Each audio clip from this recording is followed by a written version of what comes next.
Okay, so today's my seventh day. I can't believe, but I'm actually like halfway done with this trip. Actually, a little more.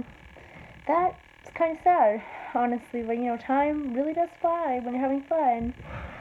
Yeah. So today, well, last night, I went on the night shift, and so it started out I was with these two men, and it was quite funny because they said, they didn't realize I was a guest. You know how I was like just chilling on Wednesday or Thursday? Well, yeah, Thursday.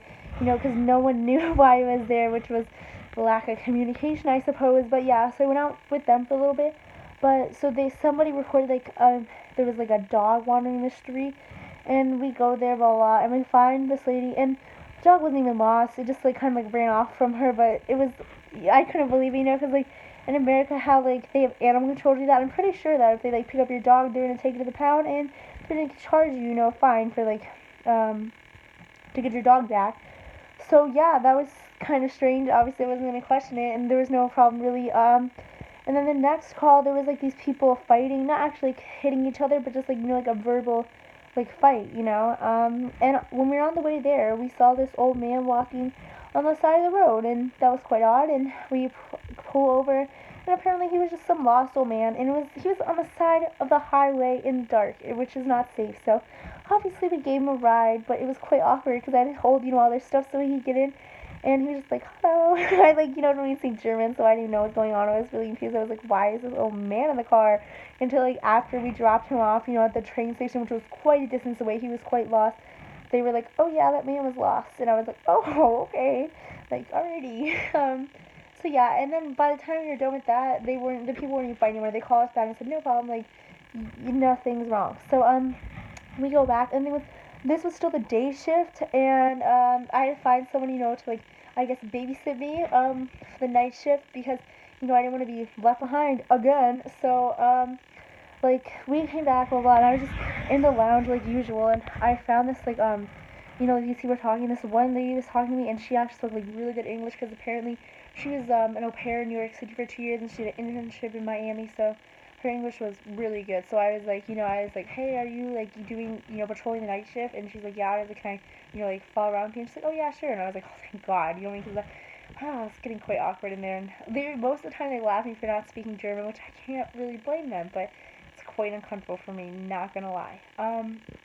Yeah, and I don't know, it's they like I try to say like ich speaking nine, ich speaking nine Deutsch or whatever, and it doesn't sound right. Obviously, they love to laugh at that. So, yep, I should just say I only speak English, but I'm trying to speak German, people. Oh yeah, and it was quite funny because before my friend and Marie, I was like, like I only know so many phrases like ich liebe Hunde or ich habe ein Hunde, and like when I ever need that, and when we were looking for the dog, they were like, like, are you scared of dogs and stuff, and I could say ich liebe ein Hunde. Mhm. Yep. So in the face, I guess. I don't know. So yeah, and then, but when I was with the lady, so first we got a call. Oh yeah, I'm trying to think of what the first one was. They're just kind of all mixed together, obviously, because none of them were too exciting. I think the first one was like a noise complaint. The guy was saying there's like construction working that was too loud, and when we get there, there was nothing even there. He said it left, and I mean, like, you could have called back, dude. Like, oh, drive all the way out there for that crap. Yeah. Um, and then, so we go like lights and sirens because apparently there was like these boys doing graffiti, and apparently one of them was like this repeat offender. He always does this stupid crap. So we get to the mall, and I didn't really know what it was because I thought it was outside. That's typical. But nope, we walked right into the men's bathroom, and I thought I was like, oh my god, like I had a pause. I was like, am I like allowed in here? It's so awkward, and like they didn't even close the bathroom, so men kept coming in, and there was like these two little boys and a man. They kept just like staring at me, like really confused, obviously, because the police, and like this girl was in the bathroom. The men's bathroom was quite weird, and obviously they were like too embarrassed to like go in the urinal, so they would go in the stall. And it was quite uncomfortable for me. I was like, oh my god, what the heck? Like I didn't even see the graffiti because I wasn't gonna like go look in the stall. I was like super awkward. I was just trying to like follow along with them because I think I mentioned, all the police have partners, so it was the man was in there and the girl too, but she had like you could tell she's part of the police. I just look like I'm a lost American in a men's room. So yeah, and then they like take pictures, whatever, like write down about the scene, and they had already caught like two of the suspects. They were still looking to the other two. so we were like, collecting evidence and whatnot, and then we were like going upstairs to the room to see the videotape and the videos of the crime. But obviously there's no videos, cameras in the bathroom, so we had to look, before they like come in and whatnot. But the man apparently, like, who was like, how to unlock the room, he was kind of being an asshole, and he was like saying like, oh, like I get off from work in like 2 minutes, I don't want to do this and stuff. And then the lady called was like, she's like, you need to just do this in like 5 minutes. Like, this is my job, this is your job, just freaking do it. You know what I mean? Like, she like was really strong about it. Like, just do it. You know what I mean? You don't have to take 5 minutes. That's your freaking job. Oh my god, stupid security guards. Sorry for your security guard, but yeah. And so finally, listen, and then the guy asked if I was, the suspect, which was kind of amusing, and obviously I was not. So, yeah, I was like with them for a couple hours, and he was like just taking forever with everything. He's being, like she said, even he's kind of a jerk, because he was not being very helpful. So finally, see the camera, blah blah, and you have to look through, and they found this, like they saw suspects on there. I don't know, because I don't speak German, so I don't know what's going on, like ever. So after that, we went to this guy was complaining someone was parked in front of their driveway, and we go there, and they were literally like an inch in front of the driveway, and he wasn't trying to get out or anything. And of course, when we ring the doorbell, he doesn't even answer. I was like, so petty. Oh my god, these people, like, jeez, if that's what being like a police officer is like, I don't even want to do it, because that's ridiculous. Like, oh my god, stop wasting my time. I'm here to, like, fight real crime, not help your, like, neighborhood problems. Yeah, so, trying to think what else. The big one was, like, after that, I feel like I'm missing something, but it's definitely not exciting, whatever it was. But the most exciting was, it was kind of funny because they were like, oh yeah, like in the other town, there's only one, patrol car, and they got a call of a possible drunk driver. They just said he hit a tree, and like, he might be drunk. And so they're like, we usually use light sirens, but we don't know if he's actually drunk. It doesn't sound like a big of a deal. He just hit a tree. And so we go there casually. It takes like 30 minutes because, no lights. It was the next town. It was a couple towns over. It wasn't even the next town over. It wasn't probably not even the county actually. So we finally get there, and oh my god, this guy, like, he was absolutely drunk. Forgot to mention his car was not on the road. He was still there. You know what I mean? Because this call was like 20 minutes ago. It took forever for us to get there because we didn't realize the seriousness. Because his car was off the road on the side, like it was in the freaking trees on like this hill. It was really bad, and like there was also a house right behind it, and he had crashed into the fence that was like, from there, and the woods and the shed that was there, and he was actually not even worried about that. He was crying because he couldn't find his cell phone. Like me. No, I'm just kidding. It was actually really bad because then we came here and like, cause at first the whole like there was a bunch of witnesses just standing around, and I was like thinking like, wow, that's a lot of people to like care so much and stand in the rain to tell on someone who like hit a tree. But it was so bad. Like, oh my god. And the man, like, because like at first we're like, where's the man, right? But he was literally right by the car, looking for his cell phone. But it was obviously really dangerous because his car was like pushed away from like totally falling into the house and like like rolling him over. It was not a good situation because the parking brake wasn't on either, obviously. So it was very risky stuff. So like she was like, she's like, you need to get away from the car right now. And he's like, no, you will with my cell phone. Like, if you're gonna make me move. And then she said, no, you need to get away with yourself. Like right now, you're gonna get one of us killed. And then so she was like yelling at him, and you could tell he was so wasted. Oh my god, like he could barely walk straight. Like your typical thing. His blood alcohol content ended up being like a 1.59, which is very, very high. You should not be driving. Like, there's no question about it. You should not be even you shouldn't even be riding a scooter that drunk, for goodness sake. So yeah, and he was like, and then literally he was just like laying on the ground crying because not because of any of this, like he was getting arrested or his catch car, but he could not find his cell phone. And so he was just like erratic, obviously, because he's freaking drunk. And then so finally, they had to call the other cops and start a backup because it was not a good situation. And then so they kind of blah blah, and it wasn't even our jurisdiction to arrest him because it wasn't the same county. We were just assisting them. We didn't think it'd be a big deal, and it was a totally big. It was the most exciting thing that I had done since I've been there. But I'm really scared of drunk people. Like, they just freak me out. Oh my god, like, because they're just so unpredictable, and I'm afraid they're gonna vomit. I hate vomit, so I can't deal with that. And like, I mean, he was like trying to run away at one point. They're like, no, what the heck? Like, he didn't get very far because he's so drunk. So. And it was just a mess. And they had like call an ambulance, because he was complaining that his leg hurt or whatever, and also just see like how freaking drunk he was, anyways. Oh man. And they had to call the fire department, to help like and to help get his car, back on the road and and then obviously had a tow truck to tow it away. So basically, we were there for like 3 hours actually, and so we were the first ones on the scene.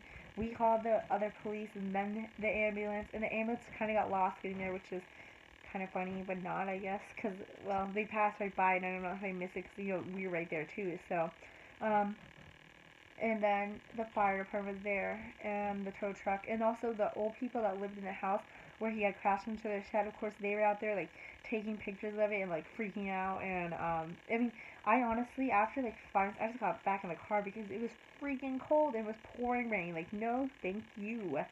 So, yeah, everyone was staring at me really weird because, the other police officers, they were at our police car, like, in the back getting stuff, and everyone was staring at me, like, who the heck is this girl, like, was she, like, in a car, you know what I mean, so, but it's whatever, and also it's kind of awkward because the male police officer that was her partner, her partner didn't talk to me, like, at all, I don't think, he never even said one word to me, so that was quite uncomfortable, especially when he came back in the car, because he didn't want to get wet, and this poor girl was out there, like, taking pictures of it, she was soaked by the end of the night, and, I was so frustrated because my phone died, so I couldn't even do anything, I was just sitting there watching, but it was kind of entertaining, like, seeing them get, the car out of the, like, the ditch, or the hill or whatever, and, yeah, so, we did that, and she was nice enough, actually.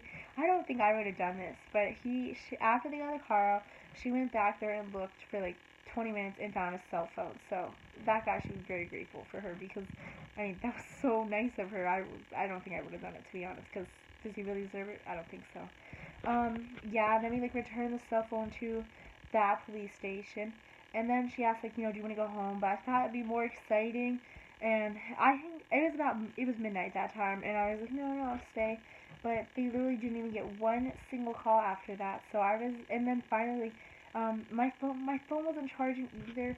So I was quite, I was bored out of my mind in there. So, it was about 1 a.m. and they were watching like some World War II documentary. Well, this one guy was in there, the one that wanted to talk to me, and I mean it was funny because it was actually in English, but they had the German voiceover, so we hear the one part of the English and I could understand, then the rest being German, and it was just bored out of my mind. So finally, like I kept telling myself like I'll go find her at like 1 a.m. 1:30 because they were driving me home and stuff, and at 1:35 I had enough. I was like, it's time for bed. There's nothing going on here at all. Like it's quite peaceful. I'm tired. I got another day to do tomorrow, so finally found her and they drove me home and she was so nice. But it was kind of, I was really glad because I was smart enough that I have the address on my phone. I don't memorize it.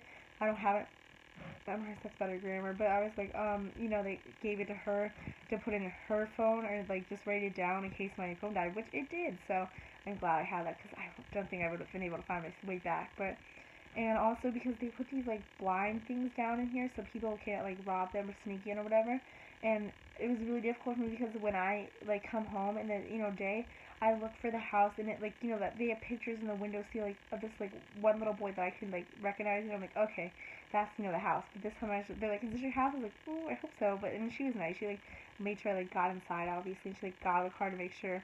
And funny enough, my family didn't wake up, and it was like 2 a.m. So I went back to sleep, and I was quite tired, and like I kept waking up because they kept coming downstairs, like do laundry, whatever, and like I can hear them upstairs. So I was like in and out of sleep for like I don't know. I slept until 10ish, so pretty good sleep, I guess. Better than what I've been having because they were finally quiet eventually. So yeah, and then oh man, I haven't even talked about like my day to day, and I'm already in 13 minutes. That's kind of funny. Yeah.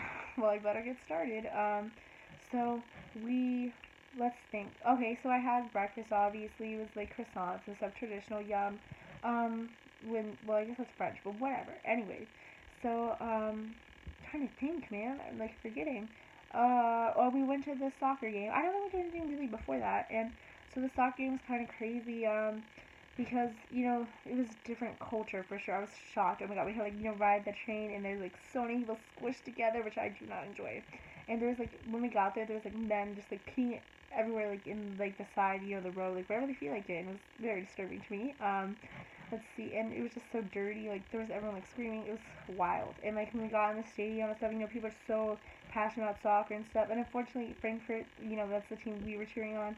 They lost by 1 goal, and it just was kind of intense. And there was like these drunk people fighting really close to us. They had to take like the whole row up, but there was like 2 minutes left in the game, so they really didn't miss too much at all. They missed nothing actually. I was more entertained watching them fight than the game.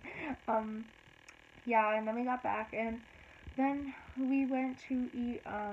Well, we were gonna go get Wiener Schnitzels, but unfortunately, the place was sold out or whatever. And then we went to this restaurant with burgers. Funny enough, yeah, I know who goes to eat burgers in Germany, but they were really different actually. Like I don't even. But unfortunately, what's really frustrating is when the menu's in German and I can't understand most words like because I no I really don't understand most of it but and actually funny enough like so they're like didn't say there was ketchup on there even there because I looked back at it. It did say they mayonnaise, but they I understood there was no like because I asked Marie what it said there was and I knew some onions and peppers and they call it pepperoni peppers pepperoni, so that always confuses me. And so but good thing I asked her. So I asked for no onions, no pepperonis. What was the one other thing? I can't remember. Whatever. It's not important. It was something else. But when I got it, it was ketchup and mayonnaise on it, and I hate that. So actually, my top two least favorite sauce I can't stand. So I had to like cut it out of the bread. I looked like super like, oh, I looked really bad, but it was okay. And also like, I was halfway done eating my burger when I realized they were all using their like fork and knife to cut with it, and then there was me using my hands, and I was like, oh well, wait, I don't really care. So I kept eating with my hands. Sorry. Um, and also because like when we were ordering dessert, I didn't understand like most of it, like. And when she described it, she said, "Oh, it's chocolate cake." And they got it. They all got this chocolate cake, but it ended up being souffle. And I love souffle. It's my favorite dessert. Nice and warm with vanilla ice cream. But I wasn't gonna complain about. I got a pina colada, which I could have got both, but I didn't understand it was a souffle. Missing out on opportunities, man. Like I said, I wish I knew German. But yeah, so today was another eventful day. It was pretty fun. Oh yeah, and also my exchange student, she was at school, so it was fine. I was sleeping in whatever, but goodbye. I guess that sounds weird, but yep.